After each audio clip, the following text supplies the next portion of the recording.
So I'd like to do a few introductions real quick. Brian, you're a world-renowned actor, right? I wouldn't say world-renowned, but well, certainly well-known. They know me in Boston, anyways. That's Boston's enough. That's a good place to be known. In 2 ways, they know him in Boston. I'm not a worldly guy. I've been to Boston. I've been to L.A. But so you were in The Town, a great movie, yeah, and Brotherhood, which was a series I absolutely loved. Yeah, so, thank you very much. And which you could also, I was telling you could watch it on Netflix now. I'm like the biggest Instaplay guy on Netflix. It's like an addiction I have. And you know what's sad? I don't have Netflix. I'm afraid to, because when I want to watch a movie, I want to watch it right now. I don't want to order. No, but they have Instaplay where you could watch it right now. Oh, really? Not every movie, but they're streaming now. But there are a lot of. This is now a big ad for Netflix. Yeah, right. But there are a lot of TV shows that are on. If you're not addicted to drugs and you want to be addicted to video, get Netflix, and you can watch instantaneously on your TV. It's really cool. The new process addiction. 5 movies a day. You're great. I've gone from Facebook to Netflix. And, actually, when people get sober, a lot of them use movies. Judy is switching seats in the Titanic. Yes, it's not a bad sit, but I'll take that switch. Nobody's like losing their home over Netflix. That would be, no one ever died from Netflix. No one ever died from Netflix or Facebook. Well, no, that's actually not true. So also in the studio tonight we have Alan Berger, who I've known, I guess, for a little over a year now. Yes, you have. And Alan is an author. You'd like to talk a little bit about your books and what you've been doing lately? Yeah, no, I'd love to do that, share a little bit. 2008, my first book with Hazelden came out, and the title of it is 12 Stupid Things That Mess Up Recovery. And I wrote the book to try to give people a heads up on some of the pitfalls that they may encounter in that first 2-year period of time. One of the things we know is that the more you develop an awareness of how you may screw yourself up, how you may sabotage your recovery, the more likely you are not to do that. It's that paradoxical intervention that you know a lot about, Andrew, in therapy, right? Absolutely, yes. And so that was the basis of the book, is to try to give people some tools, create an awareness, promote an awareness of what might be going on for them. So why the first 2 years? Well, what we know now, that those 2 years are so critical in the process of recovery, right? The first year relapse rates are very stable, which is interesting. About 80% of people, 8 out of 10 people going into treatment or going into AA or NA, 8 out of 10 are going to relapse in that first year. Now, the interesting thing is once you get past that first year, the second year, everything flips around. 2 out of 10 are going to relapse that second year. So what we're really keying in on is what people are doing in that first year to get them into that second year. So that's why I was really focused on that. Interesting. Yeah, it's funny because we've been having a lot of discussions about, what it takes to get people sober, and what are generally the reasons. We've had so many people on already just in 5 shows, all of who have been sober, and the one thing that seems to keep coming through is that people get to the point where they feel like there's something they're going to lose. Yeah. Like that they're not willing to lose. And I think that's true. See, what we see, there's 2 kinds of motivations. First motivation is what we call a pain motivation or a deficit motivation. Mm-hmm. This is hurting and I want to stop the pain. Let's just stop it.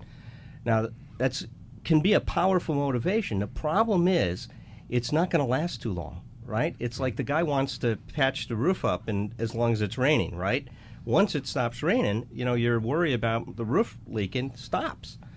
The other kind of motivation, though, that if we could get people to tap into, and that's that growth motivation, to want to be the best person you can be, boy, that's really stable. But you're right. People typically start with the 1. Now, what we find is those people that are successful in recovery go from that pain motivation to being committed to finding a new way of life and getting really turned on to recovery. That's so much about what I've been hoping to bring with the show, and the reason that we bring on people that are sober and that are successful is that we like to show that there's so much life after the beginning of recovery, and that's where life can really begin if you can just stick with it. There are these rewards that come. Well, I've always said I believe most people that relapse or that go out, this is just my opinion, is that they quit, I hate to be cliche, they do quit before the miracle. They, it's like, the hardest thing for me this time when I got sober, I had been in 6 rehabs. And I remember this time when I had about 90 days sober, I was it. I was going to go drink. And I was like, I go to my mother, I had saved up like $88. And I go to my mother, I want my money, you know, because I didn't even trust myself with the $88. So she goes, I'll give you your money if you do me one favor, if you go to a meeting beforehand.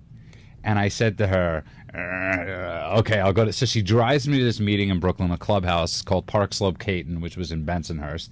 And she goes to me, and I get to this meeting. I don't remember anything that happened that night, to be honest with you. But I woke up the next day. I mean, I remember seeing this guy, Tony Counter, and his nickname was that because he worked behind the counter. And, you know, and I remember he said to me, he just could see I was really messed, you know. And he goes... And whatever he did, he did. And I remember the next morning I woke up, I was still in pain, but I didn't drink. And it was the first time in my life that I had dealt with the feelings. You know, I used to believe my feelings could kill me. And I believe so many alcoholics and addicts believe their feelings could kill them. And they drink or they relapse because when they get that, they go out. And I believe most people go out with those feelings. And it's the ones that stay sober are the ones that made it through that day. When their skin was going to crawl off their body, when all they wanted to do was die, and they wake up the next day and they're like, wow, it didn't kill me. And it's... Well, it's one of the weird things about, you know, a common story that I hear from especially alcoholics, but also now more people that are taking narcotics, especially pills, is that, you know, they had an experience where they were actually having sort of normal usage. They'd have a drink, and then all of a sudden they had like a problem in their lives, like their wife left them, or, you know, somebody died in their family, and they felt this extreme emotional pain, and they took a drink and it just went away. The pain just went away. And then that just started a progressive drinking pattern that just sent them off to the races. And they never dealt with that trauma or that pain, and they never found another way to deal with feelings anymore other than drinking. And drinking became the easy way to cope with pain. Right, and it's like, you know, when I got sober, there was a guy in New York that said, nobody's tombstone said they died of their feelings, you know, and I believe so many of us really just believe we could die of our feelings, and I know it's an irrational thought. It makes but when you're in that, when you believe that, it's as rational as it could be. It's as believable as it could be.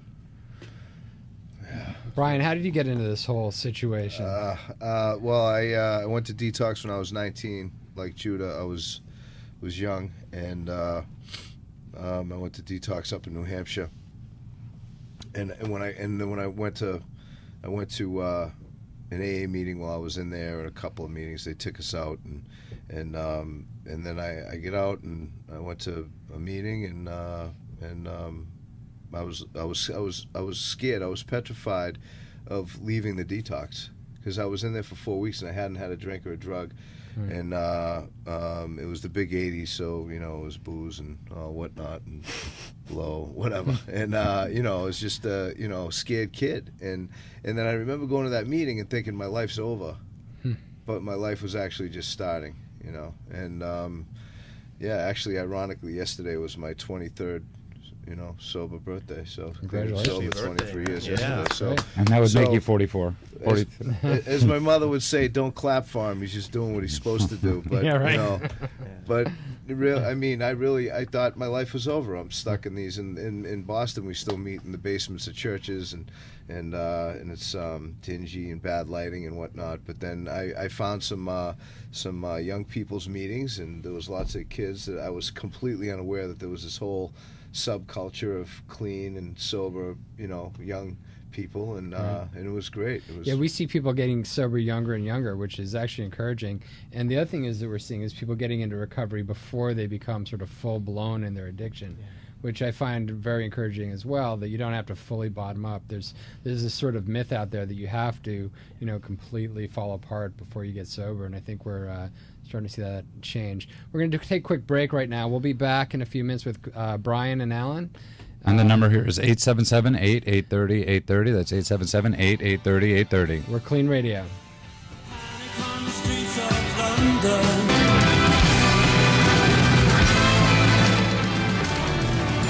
Hey, welcome back to KLEAN Radio. I like how I just did that with my finger and he like cued the music down. It's like very powerful. You're definitely the control guy here. I am. That was a strong point. Yeah, it was like this. It's very strong. Yeah, it was very strong. Yeah, Good job. Good. I like that. I like that. And the number here is 877-830-830, 877-830-830. You could also find us on Facebook at KLEAN Radio. We're joined tonight by Brian Scannell and Alan Berger. Hello. Where are you from, Dr. Berger? Well, I grew up in Chicago. Ooh, Windy we got City, we got real places here. You in Boston, Chicago, New York. We're like, some real rivalries here. Yeah, we're rivalries. The Bruins are in the hunt for the Stanley Cup right now. Do you know Bobby Orr taught me how to skate? Really? Oh, Yeah. no kidding. Yeah, Huh? at Cornell University. This is actually a great story. Yeah, my parents, my dad's a biophysicist at Cornell, and so I used to go to Cornell's summer hockey camp, and Bobby Orr came by, and then a few other famous people. Yeah, so your dad's a smart guy. Yeah, he stuck me on the ice at a young age. Bobby Orr. Now tell them why you had to stop ice skating. I had to stop because I developed an allergy to cold. Believe it or not, Very I'm not interesting. kidding. I've you. never heard of It's this. called cold urticaria. Interesting. They even have a label for this. Look at that. It sounds funny, but honestly, nobody knew what it was. Yeah. Nobody knew what it was. It's actually life-threatening. You get an really? anaphylactic reaction to cold weather. He gets hives if the water in the why am I repeating? Yeah, I know. But how do you know this? Because he was telling me his wife sprinkles water on him in the shower. Nobody ever believes this, but what happened was I didn't even know I had this thing, and it was the summer, and I had really bad chickenpox, and I went swimming in a pool, and I got out, and it was windy, and the temperature change from the wind on wet skin is you have very little insulation once your skin's wet. Yeah. Right. And the quick temperature change, my whole body broke out in hives, and I passed out and had an anaphylactic shock almost. And ended up, nobody knew what was going on. They thought maybe I hadn't eaten or something. And I ended up being actually in Cambridge University in England that summer, because my dad was always traveling around all these different universities. And some doctor goes, "Oh, you have cold urticaria." And I was like, "What's that?" Nobody really knew. But yeah, I have to take really high dosages of antihistamines. You're like a mutant from X-Men. Yeah. I know, right? That's like does water seep from your body after you get out of the shower? Yeah, well, But look, isn't that relevant to what we're talking about? Because if you don't really identify what's going on with you, right, it can kill you. Yeah. And isn't that what we're talking about Exactly. tonight? I mean, if you really don't get honest with yourself and take a look at what's going on, it can kill you. And it was bad for me because it actually, I was 12 years old and I was like a great skater. Like hockey was really important to me, and I couldn't play that next season. That was it. Right. Yeah, Wow. Well, I think that's people's also their big. You're right, because that's like your biggest fear when you're getting sober. It's like I always, somebody, Scott Redman, who I was extremely fond of, speaking wise, in one of the 12-step groups, always used to say, it's like, how you have problems. It's like, when you're first getting sober, if you're thinking about, can I have a date tonight? Yeah. This time when I got sober, it wasn't like who I was going to take out tonight. It was like, what am I going to do to get better? Yeah, like, is there life after, when I get clean and sober, what does life look like? And that's what you're saying. Yeah. It's like, you love this, you were so connected to skating, what was my life going to be like? It's that terrifying. was going to leave a hole in it. And that's really like what you said that we're talking about. The funny thing is, I remember, I always say, a lot of clients at my treatment center now are very wealthy, some of them, and they're very entitled, and they think that, they should get everything, and it's all about them. And I remember, some of my first thoughts, when I got this cold urticaria, were like, oh, no, my parents are going to have to build me a heated pool. You're like Bubble Boy. You're like, I got none of that. Your dad's going to invent heated ice or something. Heated ice. Heated ice. Your dad's going to have heated ice. I got none of that. You had to stay where you had to deal with the cold. I still got a hot shower. That's better than 90% of the world. That's true. But geographically, you have to live somewhere. Well, my parents kept me there. Actually, we moved to Davis, California for a little while, and then I ended up going to graduate school at Tulane in New Orleans, which actually wasn't much better because it was really humid, and so the moisture, I had problems with that. So I had to end up in the desert, So that's why LA's really. So Florida's off. You can't go to Florida. It's funny, and actually the worst place I've ever been was San Francisco. I could understand that because of the weather cold, shift. Misty, cold air. I couldn't breathe. I was having asthma, kind of like my lungs would actually start to. It's bizarre. When I came out here, I get cold out here. I get it's the desert. I don't know. I get cold out here too. I could walk around the back east without a jacket on in 5-degree weather, but out here, it's different. I'm cold. Yeah, it's bizarre. And you can't drive. And I don't like to admit it, right? And I don't like to admit it because it's like when you say you're cold and you're from back east, people are like, But you're from Yeah, New York. I don't What's wrong understand. with you? But look at the parallels that you're talking about in terms of what somebody has to do in their recovery about managing it. Look, you've got to manage this the rest of your life, Yeah. right? Yeah. I mean, the same thing. And that's what we know today. Those people that are successful in recovery manage their illness one day at a time the rest of their life, just like you have to.